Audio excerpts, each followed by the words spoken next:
تو انگور، زیتون اور انار کی یہاں پہ بطور خاص اللہ تعالیٰ نے مثال دی ہے، اور فرمایا کہ ان فی ذالکم لآیات لقوم یؤمنون، بے شک اس میں اس قوم کے لیے نشانیاں ہیں جو ایمان رکھتی ہے۔ تو جو ایمان نہیں لاتے وہ تو اس کو ایک نیچرل پروسیس سمجھتے ہیں کہ جی بس یہ ہو رہا ہے اور اس طرح سے ہو رہا ہے، اور وہ پھر آگے سے توجیحات کرتے ہیں، فوٹوسنتھیسس کا عمل ہے، اور ہوا چاہیے ہوتی ہے، اور روشنی چاہیے ہوتی ہے، اور پھر اس طرح سے چیزیں ہو جاتی ہیں۔ لیکن جو بندہ ایمان والا ہے وہ یہ سب چیزوں کو دیکھنے کے بعد سمجھتا ہے کہ میرا اللہ اس کو پیدا کرنے والا ہے۔ جی ساجد بھائی آپ کہیں کچھ؟ سر آواز نہیں آ رہی تھی مجھے، تو کافی 2 3 لائنیں یہ رہ گئی ہیں سر، اگر جلدی سے۔ وَهُوَ الَّذِي أَنزَلَ مِنَ السَّمَاءِ مَاءً، یہاں سے سر وہ یفقہون تک سر بالکل یہ وائس آڈیو بند ہو گئی تھی۔ اچھا، یفقہ ان تک پڑھ صحیح سمجھ آ گئی تھی آپ کو؟ جی جی سر، بالکل بالکل صحیح سمجھ آ گئی۔ اچھا ٹھیک ہے، اور یہ رہ گیا ہے یعنی اگلی آیت تھا آپ کی جو جس کو بھی ہم ڈسکس کر رہے ہیں۔ جی جی سر، وَهُوَ الَّذِي أَنزَلَ یہاں سے سٹارٹ ٹھیک ہے چلے میں دوبارہ پڑھ دیتا ہوں۔ وَهُوَ الَّذِي أَنزَلَ مِنَ السَّمَاءِ مَاءً، اور وہی ہے جس نے آسمان سے پانی اتارا۔ فَأَخْرَجْنَا بِهِ نَبَاتَ كُلِّ شَيْءٍ، پھر ہم نے اس سے ہر چیز کی انگوری نکالی۔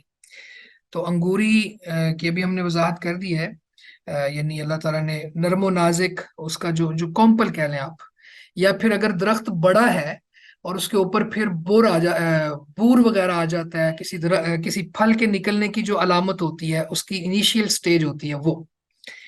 فَأَخْرَجْنَا مِنْهُ خَازِرًا، پھر ہم نے اس سے سبز کھیتی نکالی۔ تو اس میں اصل میں دونوں چیزوں کو بیان کر رہے ہیں اللہ تعالیٰ، ایک وہ جو دانے وغیرہ ہے اور دوسرے پھل وغیرہ ہے۔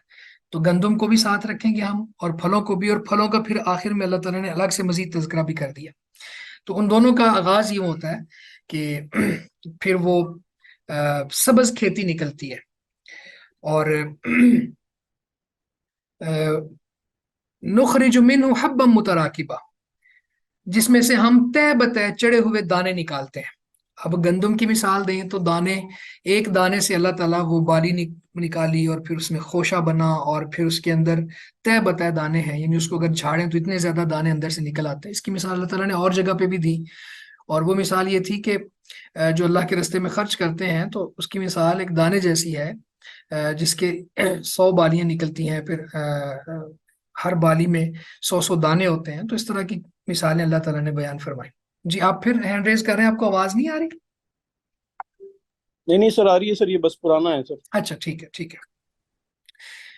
تو حبم متراکبہ، حبن دانے، اور دانے، اور متراکبہ تہ بتہ چڑھے ہوئے، یعنی ایک ہی خوشے کے اندر بہت رش لگا دیتا ہے اللہ تعالیٰ دانوں کا۔ وَمِنَ النَّخْلِ، اور کھجور کے درختوں، النخل کھجور کے درخت کو کہتے ہیں، من طلعہا، طلعہا کا ترجمہ اردو میں گھابے کیا گیا ہے۔ تو گھابے کا معنی یعنی ایک اور لفظ بھی ہے، سوا وغیرہ کہتے ہیں اس کو، اب سمجھنے والے اس کو سمجھ سکتے ہیں کہ جب کھجور یعنی اس کی انیشیل سٹیج ہوتی ہے تو اس کو سوا، یا پھر اس کو گھابا، یا پھر اگر عربی میں دیکھیں تو ماتن شوفی عناقید الرطب، کہ جہاں پہ کھجور پیدا ہوتی ہے اس جگہ کو تل ان کہتے ہیں۔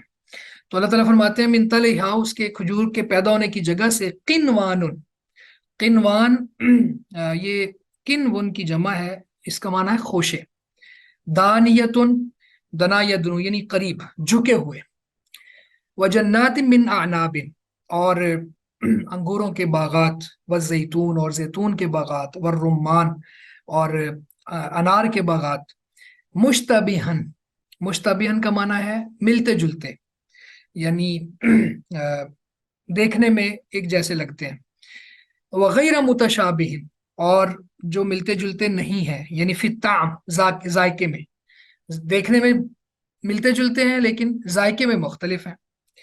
انظروا الی ثمرہ، دیکھو اس کے پھل کی طرف، اذا اثمر، جب وہ پھل دے، یعنی وہ درخت جب پھل لائے اس کے پھل کی طرف دیکھو، وینعہ، اور اس کے پکنے کی طرف۔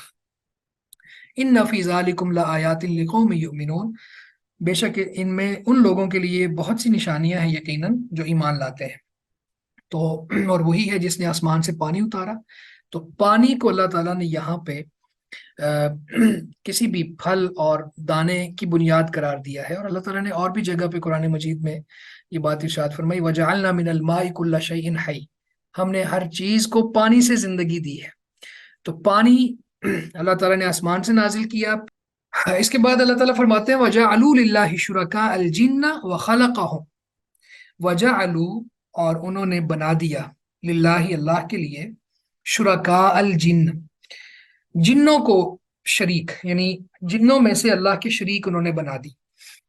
وَجَعَلُوا لِلَّهِ اور بنا دیا انہوں نے اللہ کے لیے، شرکاء شریک، الجن جنوں کو، وَخَلَقَهُمْ حالانکہ اس نے انہیں پیدا کیا ہے، وَخَرَقُوا لَهُ بَنِينَ اور خرقوا تراش لیے، لفظی معنی ہوتا ہے تراشنا اور یا گھڑنا، تراش لیے اس کے لیے، لہو اس کے لیے، بنینا و بنات، بنین بیٹے، و بناتن اور بیٹیاں، بغیر علم بغیر علم کے، سبحانہ وہ پاک ہے، وتعالی اور بہت بلند ہے، اما یصفون اس سے جو وہ بیان کرتے ہیں. اور انہوں نے جنوں کو اللہ کے شریک بنا دیا حالانکہ اس نے انہیں پیدا کیا، اور اس کے لیے بیٹے اور بیٹیاں بغیر علم کے تراش لی. وہ پاک ہے، بہت بلند ہے اس سے جو وہ بیان کرتے ہیں. اب پیچھے اللہ تعالیٰ نے توحید کے دلائل بیان کرنے کے بعد اب مشرکین کا طرز عمل یہاں پہ بیان کیا ہے کہ مشرکین کا طریقہ کیا ہے. بجائے اس کے کہ اتنے بڑے بڑے توحید کے دلائل دیکھنے کے بعد، سمجھنے کے بعد، پھر اللہ رب العزت کو صفات میں، الوہیت میں، ربوبیت میں یکتا جانتے، انہوں نے جنوں کو اللہ کا شریک بنا لیا. اور جس چیز سے اللہ نے منع کیا تھا کہ اللہ تعالیٰ کی کوئی اولاد نہیں ہے، تو انہوں نے بیٹے اور بیٹیاں اللہ کے لیے بنا لیا، گھڑ لیا ان کو. تو وَخَرَقُوا کا معنی ہے وَنَصَبُوا یعنی انہوں نے منسوب کر دیا، وَاخْتَلَقُوا یعنی انہوں نے اختلاق کیا، کہا کہ اللہ کی بھی بیٹیاں ہیں، اللہ کے بھی بیٹے ہیں، اس طرح کی چیزیں انہوں نے کہہ دی، حالانکہ اس کا ان کے پاس علم بھی نہیں تھا. اب یہاں پہ پہلی بات جو جنوں میں سے شریک، سورہ الجن ہے قرآن مجید میں، جب اس کو ہم پڑھتے ہیں نا تو وہاں پہ اصل میں اللہ کے نبی صلی اللہ علیہ وسلم فجر کی نماز کی امامت کروا رہے تھے اور آپ قرآن مجید کی تلاوت کر رہے تھے. تو اس وقت جنوں کے مختلف گروہ زمین کے مختلف حصوں میں چل رہے تھے، اور اس کی ایک وجہ یہ تھی کہ آسمان میں ان کے جانے پہ پابندی لگا دی گئی تھی اور آسمان پہ پہرا بڑھا دیا گیا تھا. جب آخری نبی آئے نا، مبعوث ہوئے اس دنیا میں، تو آسمان کے اوپر پہرا سخت کر دیا گیا. پہلے یہ کچھ نہ کچھ چرا لیتے تھے، لیکن بہرحال یہ جب ایسا ہوا تو انہوں نے دنیا میں موومنٹ کی، مختلف گروہوں نے جنوں کے، کہ ہم دیکھیں تو صحیح دنیا میں کیا تبدیلی واقع ہوئی ہے. تو پھر جنوں کی ایک جماعت نے آ کے اللہ کے نبی صلی اللہ علیہ وسلم کو دیکھا کہ آپ فجر کی نماز پڑھا رہے ہیں وادی نخلا میں. تو انہوں نے پھر وہاں پہ قرآن سنا. قرآن سننے کے بعد پھر انہوں نے جا کے باقی اپنے جن جو ان کے ساتھی تھے ان کو واعظ کیا. قرآن سننے کے بعد اتنی تاثیر تھی، حالانکہ یہ بڑی شریر اور بڑی سخت یعنی مخلوق سمجھی جاتی ہے، پر ایک ہی وقت میں آ کے اللہ کے رسول کی زبان سے قرآن سننے کے بعد یہ ایمان بھی لے آئے، اور انہوں نے وعدہ بھی کیا کہ آج کے بعد ہم اللہ کے ساتھ کسی کو شریک نہیں ٹھہرائیں گے. اور جا کے پھر یہ دائی بن گئے، انہوں نے جا کے باقی جنوں کو واعظ بھی کیا. تو اللہ تعالیٰ نے وحی کے ذریعے سورہ الجن اگر ہم پڑھیں تو اس میں اس کے شروع میں اللہ تعالیٰ فرماتے ہیں نبی آپ ان سے کہیں کہ میری طرف وحی کی گئی ہے کہ جنوں کی ایک جماعت نے قرآن سنا. اچھا، اس میں جو سب سے اہم بات اور ہمارے اس موضوع سے متعلق بات ہے وہ یہ ہے کہ جنوں نے یہ کہا کہ ہمارے جو مرد تھے، جنوں کے مرد، ان کی پناہ انسانوں کے مرد مانگتے تھے، یعنی ان کی پناہ میں آ جاتے، اور فزادوہم رہقا ان کو سرکشی میں بڑھا دیا. ہوتا یہ تھا کہ جب انسان سفر کرتے نا، تو جب رات کو کسی جگہ پہ کسی ویلی میں پڑاؤ ڈالنا ہوتا تو وہاں پہ ایک بندہ اونچی آواز میں کہتا کہ میں اس وادی کے جن کی پناہ میں آتا ہوں. جب یہ کہتا تو پھر وہ جنوں نے اپنے آپ کو بڑا سمجھ لیا کہ ہم تو بڑی شے بن گئے. تو فزادوہم رہقا، تو جنوں نے ہی بتایا کہ سرکشی میں ان کو بڑھا دیا. تو بڑھانے کا وجہ کون بنے بڑھانے کی؟ انسانوں کے مرد. کیوں کہتے کیا تھے کہ ہم جنوں کی پناہ میں آتے. تو اللہ کی پناہ میں آنے کی بجائے جب جنوں کی پناہ میں آنا شروع ہو گئے تو جن بھی سرکش ہو گئے اور یہ بھی توحید کے دائرے سے نکل گئے. تو یہ یہاں پہ ہے شرکاء الجن، اللہ کے ساتھ جنوں میں سے شریک بنا لینا. اب پناہ اللہ سے مانگنی ہے اور جنوں سے مانگنا شروع کر دینا جیسے وہاں پہ. اس کے علاوہ کوئی اور جو خوف کا لیول اللہ کے سامنے ہونا چاہیے، جو تضرع کا لیول اللہ کے سامنے ہونا چاہیے، اسی طرح عاجزی، انکساری اور گڑ گڑانے کی جو چیز اللہ کے سامنے ہونی چاہیے وہ جنوں کے سامنے رکھی. تو یہ ہے شرکاء الجن، اللہ کے ساتھ جنوں کو بھی شریک بنا لیا. وَخَلَقَهُمْ، حالانکہ اللہ نے ان کو پیدا کیا ہے، ان کو جنہوں نے پیدا تو نہیں کیا نا، یا جو اور معبودان باطلہ انہوں نے اللہ کے مقابلے میں کھڑے کر لیے ہیں اور اللہ کے علاوہ ان کی بھی عبادت کرتے ہیں، تو کیا وہ ان کے خالق ہیں؟ نہیں. تو اللہ تعالیٰ نے یہاں پہ ایک بہت کمال طنز کیا ہے کہ جنوں میں سے شریک بناتے ہو، کیا یہ جن تمہارے خالق ہیں؟ نہیں. وَخَلَقَهُمْ، حالانکہ اللہ نے تمہیں پیدا کیا ہے. اس کے بعد فرمایا وَخَرَقُوا لَهُ بَنِينَ وَبَنَاتٍ. اچھا، بیٹے اور بیٹیاں جو ہے نا، اس شخص کی ضرورت ہوتی ہیں جو محتاج ہوتا ہے. اسی طرح پھر جب بیٹے اور بیٹیاں ہوں گی تو ظاہر ہے بیوی بھی ہے، تو بیوی بھی محتاج شخص کی ضرورت ہے. جو محتاج نہیں ہے اس کو نہ بیوی کی ضرورت ہے نہ بیٹے بیٹیوں کی ضرورت ہے.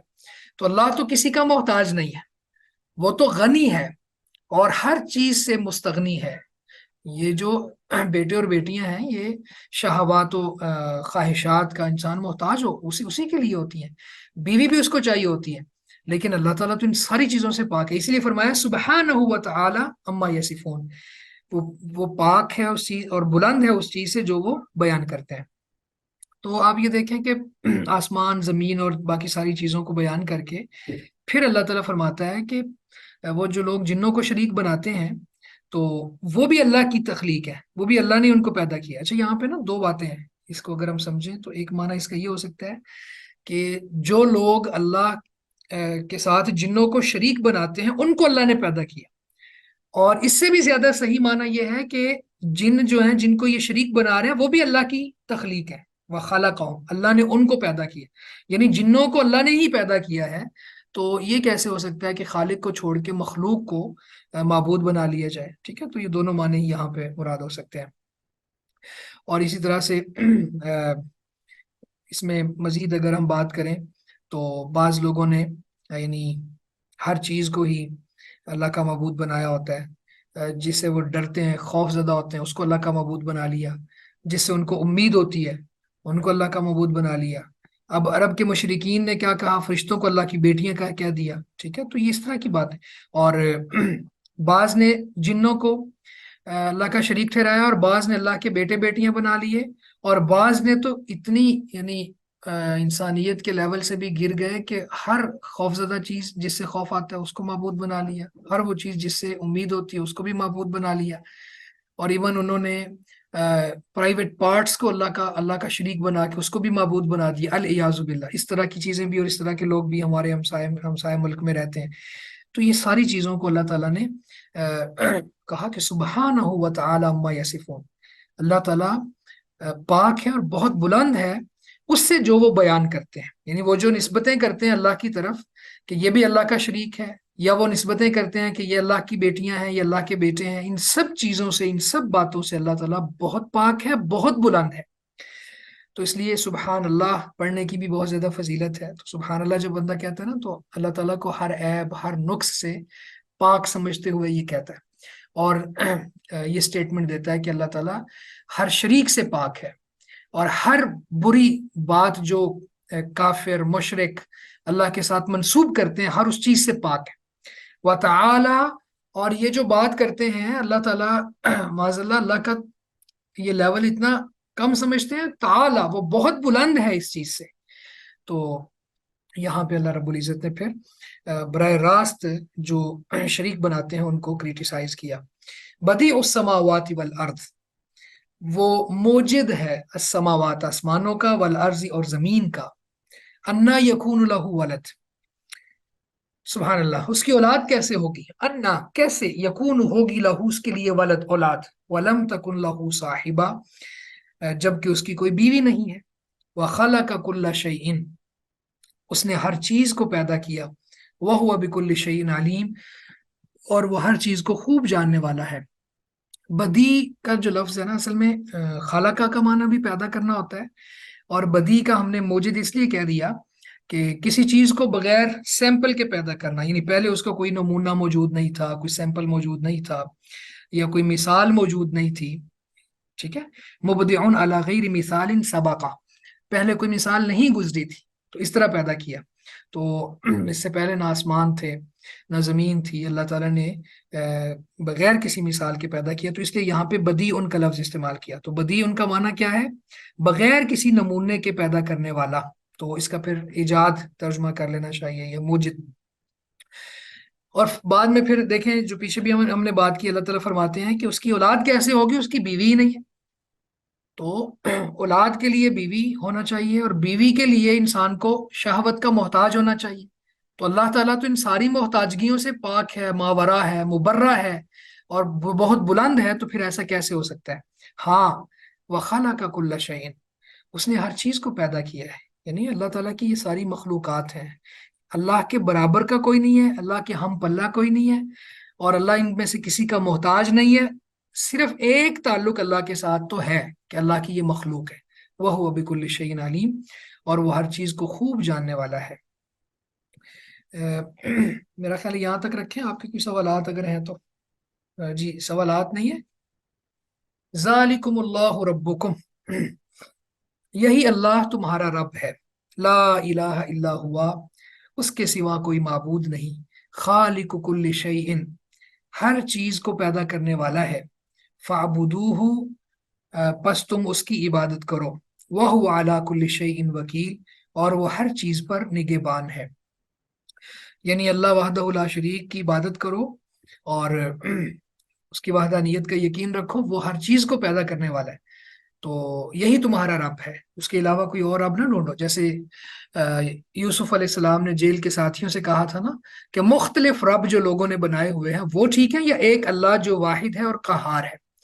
تو ایک اللہ، اس کے علاوہ کوئی معبود نہیں ہے، اسی کو رب مانو، اور یہ سمجھو کہ ہر چیز کو اس نے پیدا کیا ہے۔ تو یہ بار بار یہ جو اللہ تعالیٰ فرما رہے ہیں نا کہ ہر چیز کو اس نے پیدا کیا ہے، ہر چیز اس کی تخلیق ہے، تو جو مخلوق ہے وہ الہ نہیں ہو سکتی، جو مخلوق ہے وہ رب نہیں ہو سکتی، ٹھیک ہے؟ تو یہ اس طرح سے اللہ تعالیٰ نے یہاں پہ ارشاد فرمایا فَاعْبُدُوهُ، پس اس کی عبادت کرو، وَهُوَ عَلَىٰ كُلِّ شَيْءٍ وَكِيلٌ، وہ ہر چیز پر نگہبان ہے، لَا تُدْرِكُهُ الْأَبْصَارُ، اسے نگاہیں نہیں پاتی، لا نہیں، تدرکہ اسے پاتی، الابصار نگاہیں، وہو اور وہ، یدرک الابصار نگاہوں کو پاتا ہے۔ یہ ادراک کیا ہے، اس پہ بات کرتے ہیں ہم انشاءاللہ۔ وہو اللطیف الخبیر، اور وہ اللطیف بہت باریک بین ہے، الخبیر سب پر خبر رکھنے والا ہے، یعنی سب چیزیں اس کو معلوم ہے، اسے نگاہیں نہیں پاتی اور وہ سب نگاہوں کو پاتا ہے، اور وہی نہایت باریک بین ہے اور سب کی خبر رکھنے والا ہے۔ اب یہاں پہ اصل میں تدریکو کا معنی ہے لا تحیط بہ، اس کا کوئی احاطہ نہیں کر سکتا، یعنی آنکھیں اس کا احاطہ کرنے سے قاصر ہیں۔ اور اسی طرح سے ولا تبلغوا کنہ حقیقتہ، اس کی حقیقت کی تہ تک نہیں پہنچ سکتا کوئی شخص۔ تو اس میں ایک ہے اصل میں دیکھنا جو ہوتا ہے نا، ایک ہے آنکھوں سے دیکھنا، اور ایک ہے حقیقت کو پہنچنا۔ ادرا کا یدرکو کا معنی ہوتا ہے کسی چیز کو پا لینا، یعنی کسی چیز کی حقیقت کو پا لینا، یا پھر آنکھوں سے دیکھنا مراد بھی ہو سکتا ہے۔ تو اللہ کو آنکھوں سے کسی نے نہیں دیکھا۔ عائشہ رضی اللہ تعالیٰ عنہ فرماتی ہیں کہ اگر کوئی شخص یہ کہے کہ محمد رسول اللہ صلی اللہ علیہ وسلم نے اپنے رب کو دیکھا ہے تو اس نے جھوٹ کہا۔ اور پھر انہوں نے یہ آیت پڑھی لا تدرکہ الابصار وہو یدرک الابصار۔ اور اسی طرح دنیا میں اللہ کو اس آنکھ کے ساتھ دیکھنا ممکن نہیں ہے، لیکن مرنے کے بعد آخرہ کی زندگی میں آنکھوں کے ساتھ اللہ کو دیکھنا یہ ثابت ہے، اور یہ جنت کی نعمتوں میں سے سب سے بڑی نعمت ہے، اور یہ اعزاز ہے، اور اللہ کا قرآن بھی اس پر گواہی دیتا ہے۔ وجوہ یومئذ ناظرہ الی ربہا ناظرہ، کچھ کئی چہرے اس دن تر و تازہ ہوں گے، اپنے رب کی طرف دیکھ رہے ہوں گے، تو اللہ کو دیکھ رہے ہوں گی آنکھیں اس وقت۔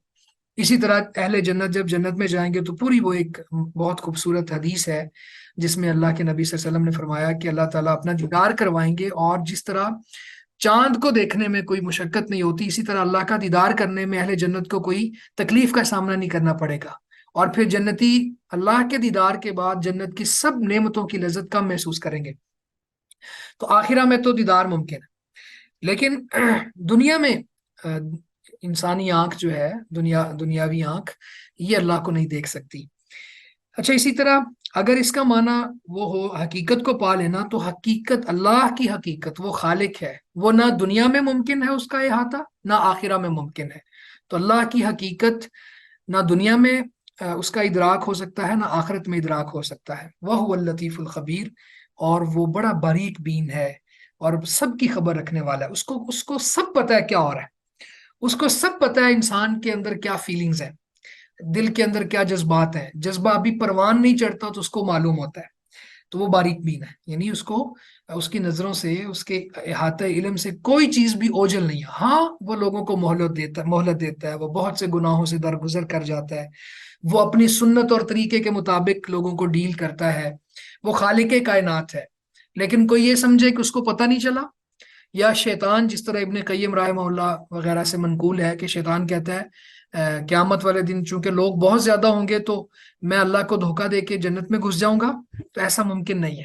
سارے لوگ اکٹھے ہوں وہاں پہ، بہت زیادہ رش ہو، اس وقت بھی دنیا میں بہت کچھ ہو، لیکن اس کے باوجود وہ اللطیف ہے، اللطیف یعنی بہت باریک بین، نہایت باریک بین، اس سے کوئی چیز اوجل نہیں ہے۔ الخبیر، وہ سب کی خبر رکھنے والا ہے۔